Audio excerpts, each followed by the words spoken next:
Hello, everyone. Welcome to Perspectives. I had to think for a minute. Welcome to Perspectives with Martina and Lisette. And we are back today with a wonderful guest. Her name is Sherida.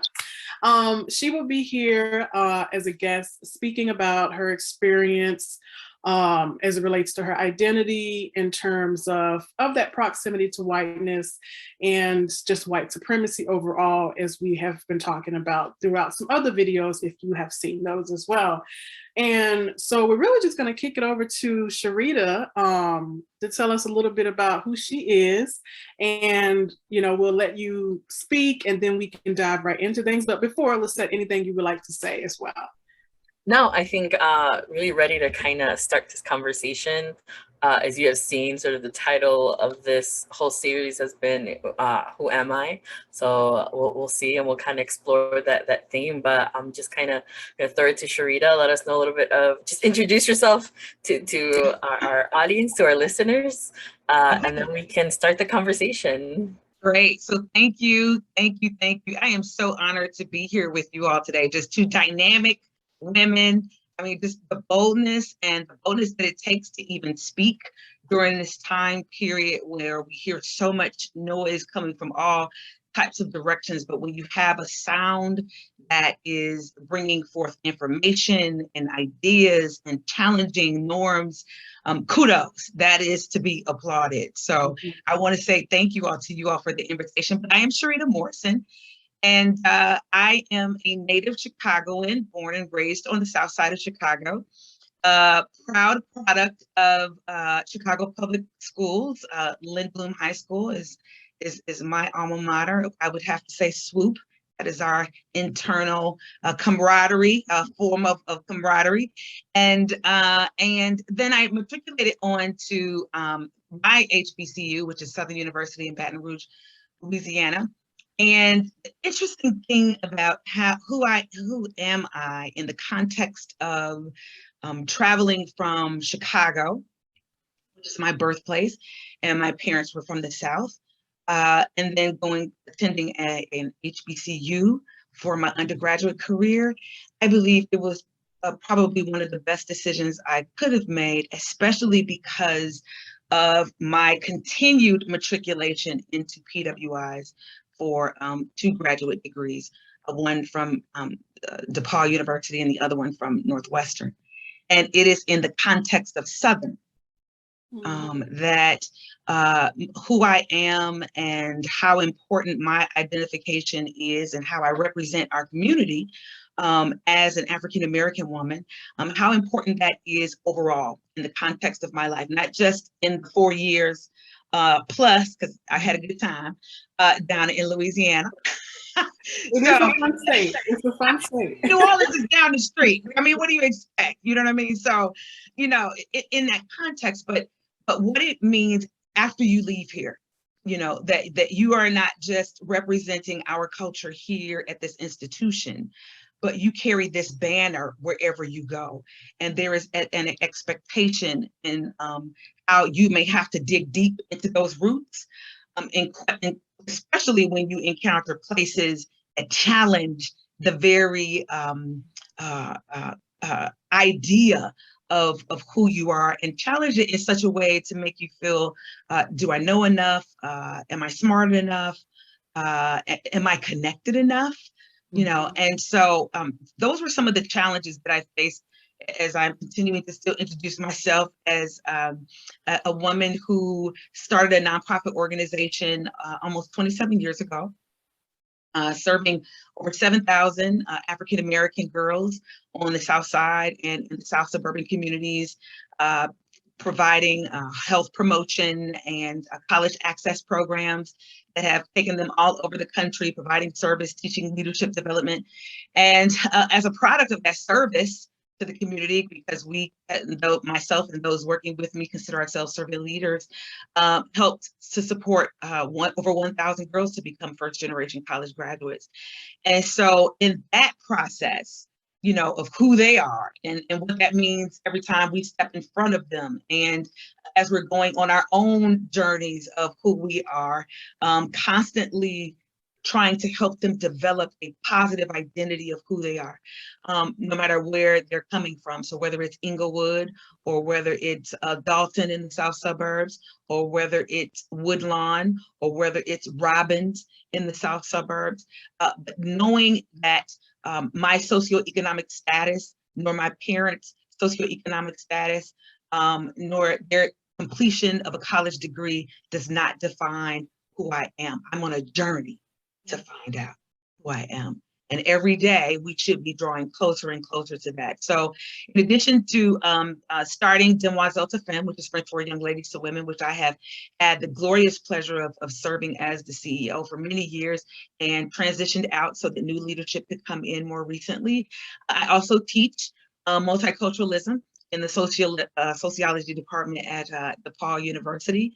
And I wear a whole bunch of other hats in the community because our organization has several spin-off organizations, one being the Coalition on Urban Girls Chicago, which really advocates for Black and brown girls in the city of Chicago, and just really addressing some of the issues to make sure that their health, safety, and wellness is at the forefront of the agenda of the city of Chicago.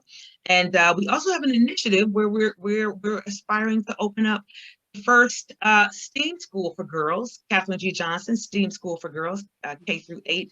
So in my world, a lot of things are centered around girls, but outside of that, the extension of my work, of course, spills over into even the Latino Policy Forum, because I have a consulting organization where at the Latino Policy Forum, I had the pleasure of working with Lisette.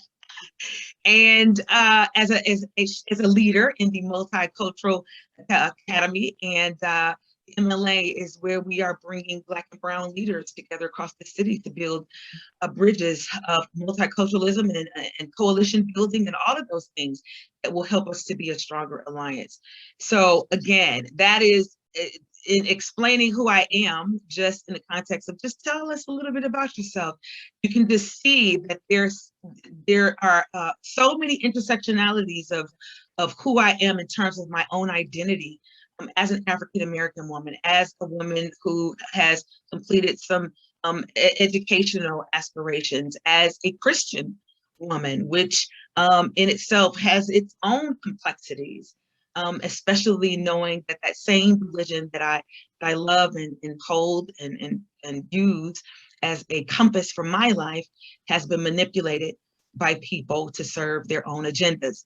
So I think that's just a definite, a broad, but a long, but a deep, just a little bit of the intro into who I am.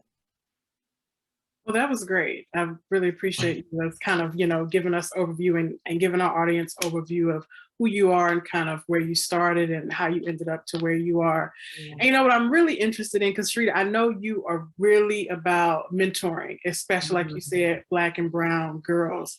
Yeah. Why is that such a big part of what, and where did you decide along the way that, I think I want to mentor Black and brown girls? Like, how did this journey start for you? You know what? I don't think I was looking for mentoring. I think it found me, as I hope it finds all of us, because I think, honestly, I think we all have a responsibility to mentor. I have been reading one of the last books from Dr. King, Where Do We Go From Here? And his concern was really about just the preparation that the leaders of his time, had they done enough to really prepare those who were coming after them to take up the charge and to take up the banner and take it to another level, to really challenge our economic status and economic equity and opportunities. And had we done enough? Have we done enough in challenging their character to demonstrate how we carry ourselves and our belief and grounding in who we are, and how nonviolence was not an act of submission, but it was an act of power? And so just really challenging and saying, did we do enough? Have we taught enough? Have we demonstrated the complexity of who we are as leaders enough? And I find myself, when I think about where I was when I graduated from college, where most of us really begin to ask, who I am. And whether you graduated from college or not, just those emerging adult years, so those 18 to 24. I think college has a way of kind of helping you prepare that and lift your hopes up and make you feel like the whole world is waiting for you to graduate with that degree. And then you realize they're not. You're gonna have to really do something, you know what I mean? Like, you have to really make some things happen. And I think, so college does help to do that. And then when you're not on a college campus, I think that journey can become a little bit harder because oftentimes those resources aren't there for our young people. And so, graduating and kind of trying to figure out where I'm going, because I thought I was going to take Oprah's place as the next, broadcast star. And things kind of took a shift. And I started working in a job just because your parents start to say, okay, now, when are you going to get a job? We see you sleeping late, and then you get up and you go out with your friends. And so where are we going from here? And so my brother ironically had a friend who was supervising at an agency in the Inglewood community. And it was an agency for young people who were going through challenges during their development. And at some point, they had some engagement with a law enforcement, and their parents had decided they no longer wanted them. And so this was deep. This was deep. Like, I was carrying a pager. So you all don't even remember that day, but I would carry a pager on the weekend. And if the pager went off, that meant that there was a young person at the police department on 63rd and Racine, and that parent was refusing to take that child home with them. So we were all about building reconciliation. Here I am, a recent college grad. I don't know anything about this, and they just kind of threw you in it, So I'm like, I might not know what I'm doing, but I know how to talk, right? And so, the goal was to get the parents and the student, the child to agree to at least, try the program out and to come in for services, which included like wraparound services, like individual counseling, group counseling, working with the school, because oftentimes they had not been in school. And so I started to learn. I had a niche for it. I was really good at it. But the young people really gravitated to me. And I had this little edge, coming back from Chicago. I'm not playing with you, kid, they like that kind of, like, oh, Miss Sherida, she's cool, and I realized that oftentimes I was doing nothing but repeating to them things that my parents had said to me, some of which may not even listen to, but I knew it was sound judgment and good wisdom for them at that moment. Yeah. And they were really receptive to it. And at that time, I really began to see young people who were living in our most distressed and under-resourced communities. And I really began to see how different my life growing up in the middle-class community on the south side of Chicago was very different from these young people. And not only did I recognize that it was different, but I recognized that there were some injustices in this. That, where the place where my parents took me to receive medical care and medical services with their insurance was really nice. Aesthetic was really nice. The doctors, everyone was very receptive. And I remember taking a young lady in to see, because we had to just pretty much kind of do casework for them. And I remember taking her into this clinic. I will never forget it. Even talking to you all today, I can smell the clinic in my nostrils. I can feel how dark it felt. And I just remember saying, this is not okay. Like this is not right, and at that time I was in my early 20s, not really knowing what to do with all of that. But I stayed at that job for at least about a year or so. They were like many Black or BIPOC owned nonprofits in the city of Chicago. They struggled with resources. They struggled with funding. They did not have lines of credit, so that if there was a delay in their funding from the state, which there always was, that our checks would not be delayed, and you could go to the bank and it was just some issues sometimes. And so I transitioned out of that organization and transitioned into the YWCA, where I started working with young women with sexual assault and dating violence. So here was another level of advocacy and education. And then I was going into the schools, providing education about our relationships and within our communities, sometimes there is this normalization of violence in relationships as an expectation. That if I have an argument and that young man or your husband or your boyfriend puts his hands on you, that in some of our cultures and some of our homes, there may be a normalization of that, especially in our music. And what does that mean in terms of a person loving you, or he's so jealous, but no, those are red flags. And so that was another space of mentoring and taking on that responsibility. And it was there while I was working at the YWCA that I founded Demoiselle to Femme when I was 25 years old and said, we have to do something.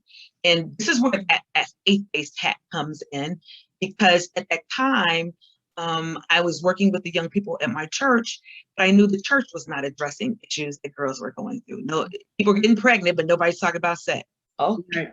Yeah. Yep. Mystery. Well, how did it happen? I mean, right. Somebody was doing something, right? But they just didn't want to talk about it. And there were just issues that weren't being addressed. And so I approached my pastor, who was very staunch and conservative. And I said, do you mind? We have this house across the street from the church that no one's using. And I'd love to take some girls in there on Saturdays. And I have another woman, Romanita Walker, who is willing to go in there with me. And if we have your permission, we'd love to do it. And he said, go for it. And they gave us a budget of $500. Oh, wow. And with that $500, right. I mean, we made that stretch. Do you hear me? But we took that 500 and we started off with 14 girls, many who, after completion of college, have come and worked in our organization as directors and now in our leadership. We started. And so I really want to encourage people that whether it's mentorship or social justice or whatever it is that you're going into, it doesn't take much. All it takes is a commitment and a will. And sometimes you don't even have to have a full-blown plan. Planning is great, but sometimes you just don't know. You don't know what you don't know. And so we started with a will and a commitment to teach girls things that we felt that they needed to know, that they wanted to know, because we felt their voice was really important in our sessions and building the curricula, but also just things that we had experienced and stoves that we had touched after people told us it was hot, and we still touched it anyway and got burned. That we wanted to tell them again, that stove is hot. Yeah. Somebody told us it was hot. We touched it. You don't need to touch it because we touched that for you. And so it became embedded as a responsibility. So now I find myself, it's just a natural reaction in life that, whether it's the girl who I'm going to talk to in Target to pick up a prescription from, and she's a young Latina pharmacist, and I'm like, sister, hey, and just, I don't know, just talking to her every time I go in and how things going, and and just wanting to make sure she's okay. And so I think that oftentimes we look at mentorship as checking off all these boxes that I called them this week. It's just not that. It's so relational. And we talk about in our organization this concept of being gender responsive. And although the theory and the concept has been built around gender, it translates beyond gender. And so, in that concept of gender responsive, it talks about the importance of being relational with people.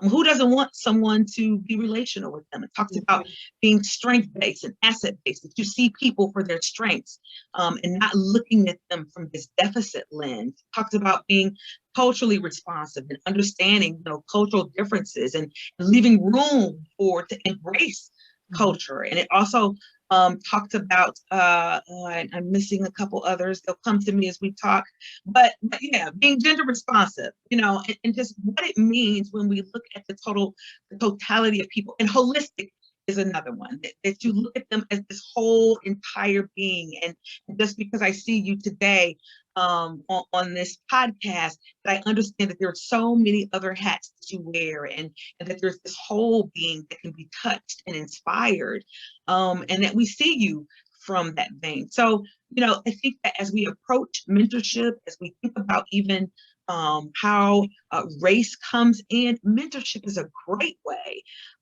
to begin to allow people to understand how they can come together under this umbrella of learning about one another, learning about culture. And I think it's through mentorship. I think about even mentorship with my students. I am not the atypical professor. I am very understanding. I am academically sensitive and emotionally intelligent. And so that's the hat I wear when we're tearing down a lot of the myths, conceptions, lies, generational untruths about who people of color are, their contributions to this country, their contributions to our society, to science, to technology, to music, to all of these things. And so I think even using that approach in the classroom allows students to be more transparent, so that when something is said, that even my students of color can say, this was said in our group and I didn't really appreciate that, but understanding where it was coming from. And so it's empowering at the same time. So I believe that's what mentorship is all about. It's about being a role model and example, but it's also about empowering them to not just take on the next generation's shoes, but to step into those shoes right now, right now. Wow. Okay. I have a lot I could ask and say, but instead, I'll start with you. I mean, I got the first question in. No, I think when you were talking about mentorship and sort of the relation that you kind of build off of that, I think it's one of the things that I know Martina and I have talked about, how important it is to have people who relate to you, who look like you, who can understand your experience. And I think as a young woman of color, coming into, in the nonprofit field has been where I've been in the last, 11 years, there isn't a lot of people who look like me in sort of the tier tops of nonprofits. When you think of the C-suites and you think of those in senior leadership. And I was like, well, I who can I look to that can guide me to get there? And it's just, it's hard to find people, that can guide you even within, your own institution, and even, and those that are, the smaller nonprofits, you can find those, but, they struggle and they don't have a lot of time to dedicate, for mentorship. And you understand because they're dedicated to their community and they want to do that. So when you brought that up, I think about, people that I've come across with during, my journey, and how I always just take a moment to just, try to talk to them, give whatever, advice that I could give, or answer, or just make myself available for them to reach out to. Because it is tough. I mean, it was tough during college for me, like to find, professors who could understand and really be empathetic to a student that was commuting and had parents who relied on her and things like that. And it was just this whole thing where, you as you were talking, I was just thinking back through all of that. I was like, man, it's so true. Like, I didn't find a lot of those people, and they were far few in between that understood. And, I was lucky enough in my current job to find someone who understood and had been there and was able to guide and provide guidance and sort of be part of that journey. But yeah, I think it was just one of those things when you were talking, I was like, it's so true how it could just be, you mentioned the pharmacist you see, or just whoever you come across with at the restaurant or wherever. And it's just giving that moment and getting to know someone's story, because it's so important to just let people know that you're seen. Absolutely. That is so powerful and true, Lisette, because I think, so one of my eldest niece, she is in biochemistry, and she just completed her bachelor's degree. She and another African-American girl are the first African-Americans to graduate from DePaul University in the science department with this particular degree. And I cannot tell you how challenging it was for her. Not just, of course, the academics of biochemistry in and of itself as a major. But the parts of those professors and fellow students who make assumptions about your knowledge because you're Black, so no one wants to be your lab partner, or professors when you're maybe slow to get this particular concept, the why behind you're not getting this concept. Some of that was because she transferred from a different university to DePaul because she felt like that university was not preparing her. So there was a deficit that she transferred with. And so one of the things that she said to me that I will never forget, she had an opportunity to participate in a program that we offer, and it's called Fem to STEM. And it allows high school girls to be introduced to, of course, the STEM fields, and to really, if nothing else, increase their confidence. Because it is one of the primary reasons why students of color, male or female, oftentimes leave the field. The challenges of, am I smart enough? Do I know enough? Do I have the tenacity, the capacity, even the funding, all of that, right? And so she said to me, she said, Auntie, you know, the only reason why I'm able to forge through and forge ahead in this is because I remember everything that you Black women told me at Fem to STEM. Everything. And it's sad, but it's a reality and it's a truth that we have to understand that when our daughters, because these are daughters in our community, accept these majors, or our sons pursue these types of majors, they automatically need a covering and a network of mentors just to encourage them and to continue to go ahead. Because after the George Floyd incident, you know, my nieces were at home. The one who attends the University of San Diego, sadly, she was at home. She did not want to leave San Diego to come back to Chicago's coldness in March of 2020. So we, of course, we were cold. She was leaving off the beach. And she's also a STEM. She's majoring in cybersecurity engineering. So they both were home, the one in biochem, and they weren't kind of out into the protests. You know, their parents were kind of like, there are multiple ways to protest, figure out your way to do it. And so they approached me and said, you know, can we stay with you during our time? We're home. I said, of course. But they were like, everybody else is on a different schedule. You're on an academic schedule. We need to be with you. Yes, come on, stay with me. And so we're talking. And so I had told them that I emailed all my students, every student I had ever taught. I emailed them after the George Floyd incident because I knew many of them were back home, some of which I knew the toxicity, the racial toxicity of their homes.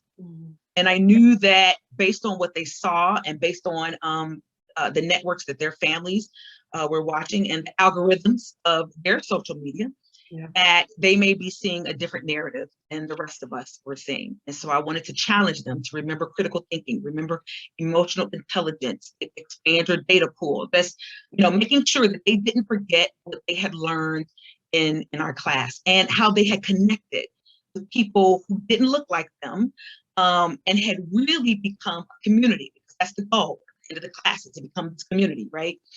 And so I told them, I said, well, I emailed all my students, and some of my students were like, oh my God, Professor Morrison, I am so glad you sent this. I am in this social tension right now in my home, and just hearing you just reminds me of what I'm supposed to do.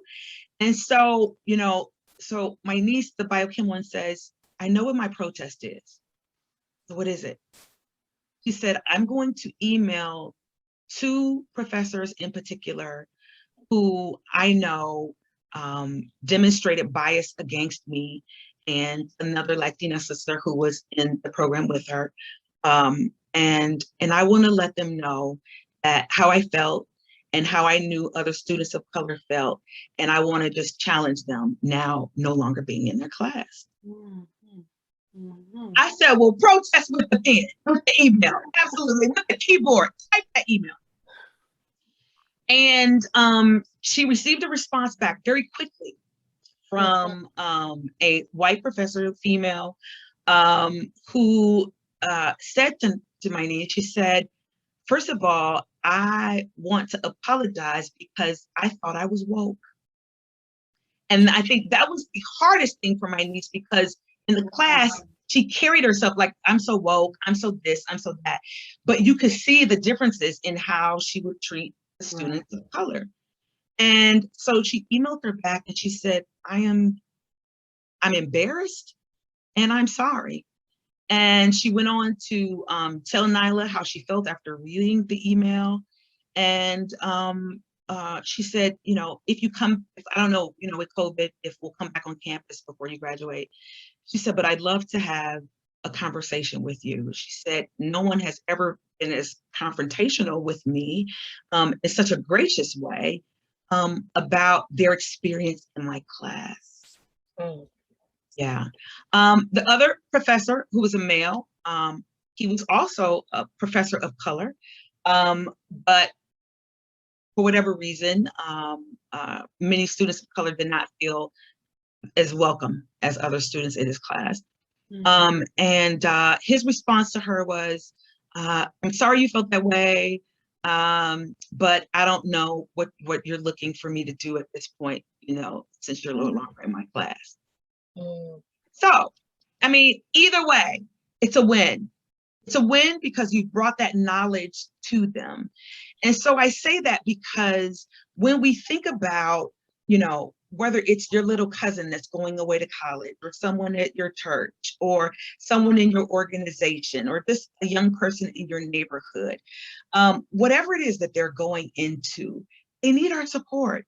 I mean, these are some challenging times when it comes to Black and Brown identity, right? They're being challenged about critical race theory is now under fire. It's been out since forever. And now all of a sudden, it's under fire, right?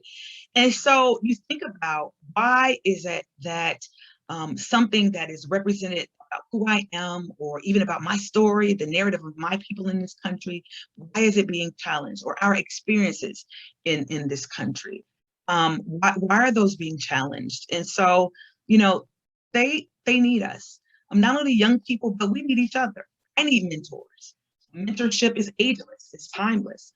And so, you know, when we think about what it means to you, to be able to mentor someone in the nonprofit industry, but what it also means to you to have people to mentor you as a rising nonprofit leader in a very dominated white space, even in serving people of color, specifically African Americans. You think about those organizations that receive countless of millions of dollars, serve our young people, and they are not from our communities. And what does that mean for organizations, Black and Brown, who've been doing that same work for many years and have struggled to receive funding? But their organizations can open overnight, seemingly sometimes, and receive funding very quickly through social connections. And so you think about that in terms of the impact and what it means to see and to have people who journey with you as you pursue your professional aspirations. Follow up with that. And I know I said a lot. Follow up with that.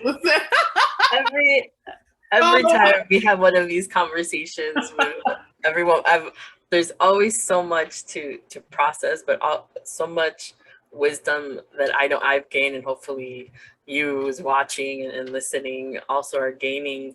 But I think about that, you know, what you were talking about your niece and challenging it, but the professor, who was a professor of color, not being able to recognize that he has some like underlying kind of biases and a problem. It you know, it makes me think of people that I've come across to who are like, no, like I could never, like I have no, like I treat everybody the same, or things like that. And it's like, no, we all, unfortunately, because we live in and operate in this white supremacy culture and society, like we all have to realize that we do have biases against each other, and we can't move forward if we don't recognize them, you know. And to have such a nonchalant, we're like, what do you want me to do? Like, you're not even in my class anymore. It doesn't matter. I know, so just completely dismissive of the thing, you know. So that was, yes. I've been really, I mean, and you know, it's interesting and not interesting that you say that, but I know just from my experience often, I mean, that I've dealt with other people of color in like an academic setting, it can be some of that, not even recognizing your own self. So how can you tell your niece, well, I'm not sure how to assist you, so good luck, pretty much, you know? And so Yeah, yeah. so it is unfortunate, but I do, you know, when you touched on earlier about, you know, just you coming fresh out of undergrad, you know, you were in your early 20s. And to me, it just says that you can be any age Yeah. and do like, you know, you don't have to be, Yeah. I mean, you know, you don't even have to go to college, but if that's your, Definitely. you know, if that's your journey, your path, then, you know, great. But it's like, you can, you know, we don't have to put ourselves in certain boxes in a way to say, well, you know, I don't know this person. I don't have enough, you know, I'm this age. Like you can do it. You can, you know, you can find a way to do it, and you can be 40 to 50 to 19. If you want to do something that's your passion, you Yes. can find a way to accomplish it. So that's like one of my takeaways. I'm hearing you say that. Absolutely. And I was just attending a workshop that talked about even in like in midlife, right? In your 50s. And we talked about this before we actually came on air. That again, you know, now I'm in my 50s and I'm saying, well, who am I all over again? And you start to ask those questions. What do I really want to do? What do I like to do?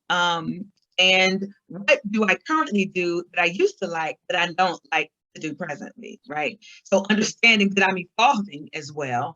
And there's a way that I used to live life that I just don't really care to live at that pace any longer. I have been organizing spaces back at home, and I found my planner book because I'm still one of those old school. I have to have like my calendar. I'll put it electronically, but I still have to have a hard copy, right?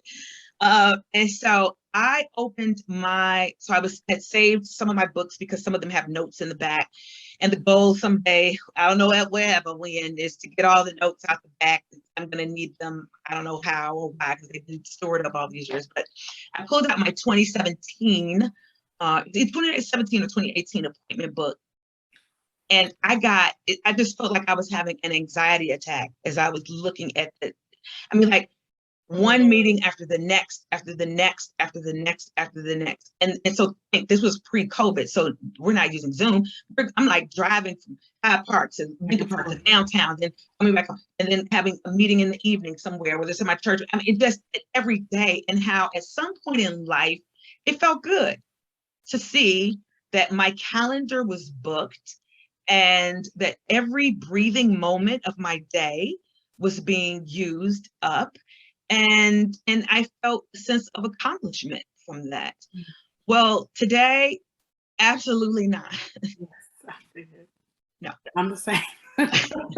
I'm the That's same. a no for me. and at this point in life, Zoom is like in my back pocket because I'm not driving all over the city to come to these 1 hour meetings in an hour and a half. Absolutely not, and deal with traffic and all of that. And I think just being able to have a level of flexibility so that when I was leaving from our community house in Inglewood the other day, I called my sister-in-law and she said, oh, your niece has a volleyball game. I said, oh, well, where is it? Oh, it's not far from the community house. It's at Perspective. I'm coming, you know? And for my youngest niece, for me to show, she was like, oh my God, Auntie, when I saw you walk into the room, I just felt so inspired. That I love it. Because Auntie is gonna get it. Come on, so come on. You know, that's me, right? Like I'm like, I got to make us some cheers. It just wasn't loud enough. We need some camaraderie around here. We're the chance, you know.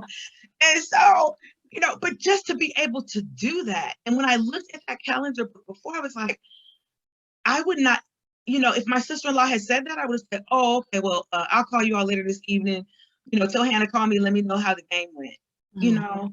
And so I think too, and I don't think that this epiphany has to happen post a pandemic or because you're 50. I think that you can choose to be productive and successful and accomplished And accomplished can mean a lot of different things in a lot of different spaces. Just as we as are complex in our identities, so can my accomplishments, right?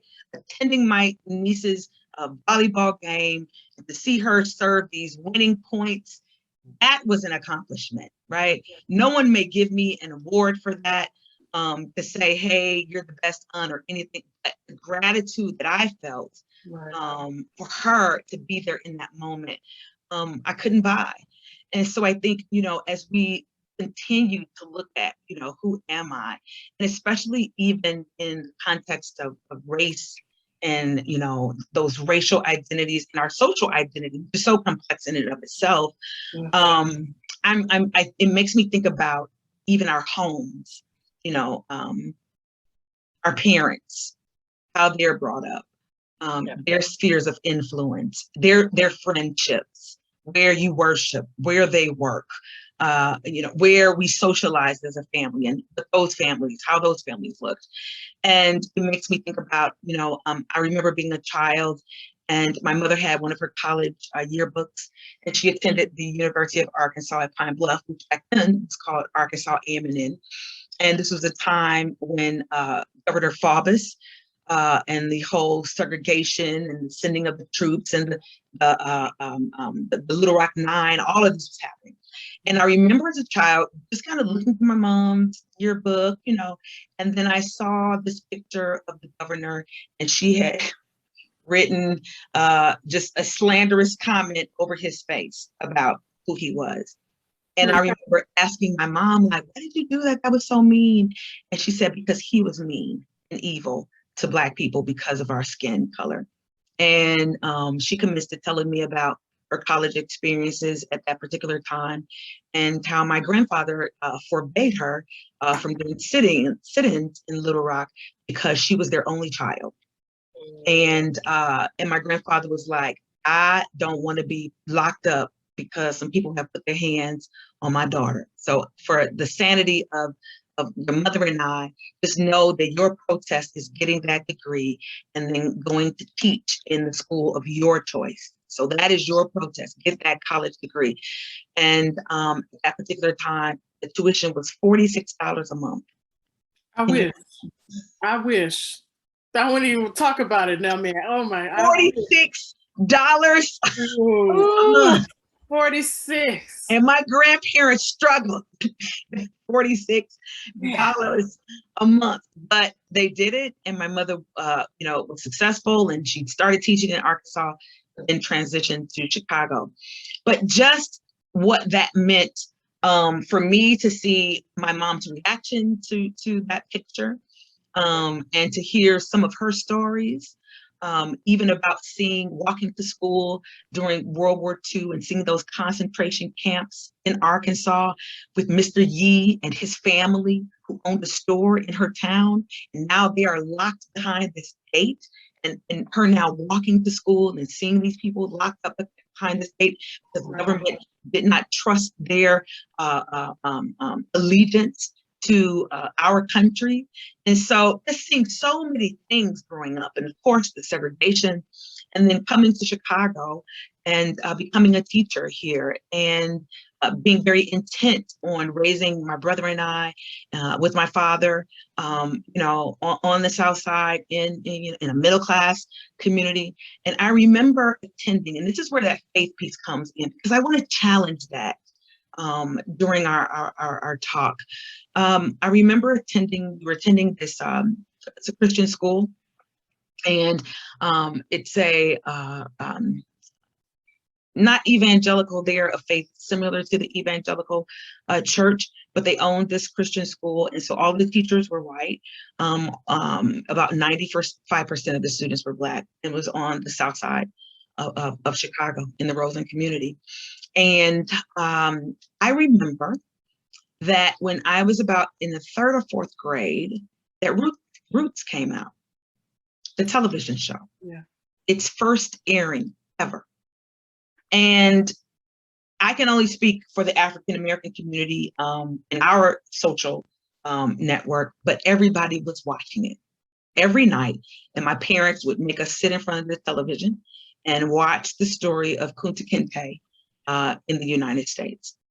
And at the time, I didn't probably think anything of it. I knew that there were some challenges, and I felt like that there was some discriminatory practices and some biases that they felt. I couldn't articulate it at that age. Mm-hmm. But by the time I graduated at the 8th grade, I was little Malcolm Martin at that school.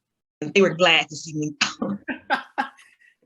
They were, yes, because I felt like some of the things that they were doing, and I was not putting them in a racial context then. I was putting them more in a faith context, that some of the things that you all are doing, they aren't fair, and God wouldn't consider them to be fair. And based on our biblical teachings, they aren't fair.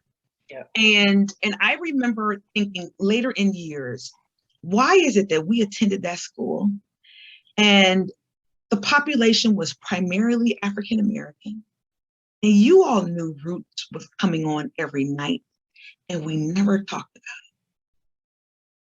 about it? Not once. There was not even an acknowledgement in our social studies class that, I mean, like none of this. It wasn't going to. And I said, I have a problem with that. And just to see how faith is used and manipulated in, this time period that we're in, and how allegiance with Christianity has become now some political proclamation. It's unsettling, it's disturbing, and it's wrong. It is. And it's wrong. It is wrong. It is. And so, no, please.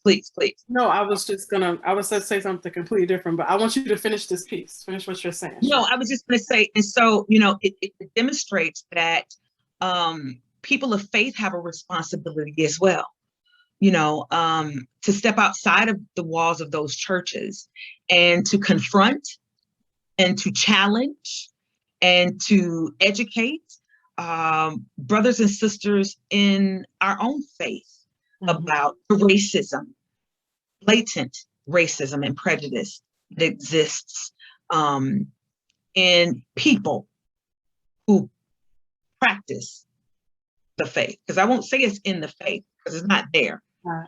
We practice it, right? Or we don't. And so it's in the people. And so how do we then have those conversations? And so I have friends who struggled after George Floyd's murder because their congregations, which were multi-racial and non-denominational, and, there was no talk of it. There was nothing. And so, friends who confronted pastors to say, why are we talking about this? Because I don't want to make people feel uncomfortable. That's not how we think here. But then we need to say that, right? Yeah.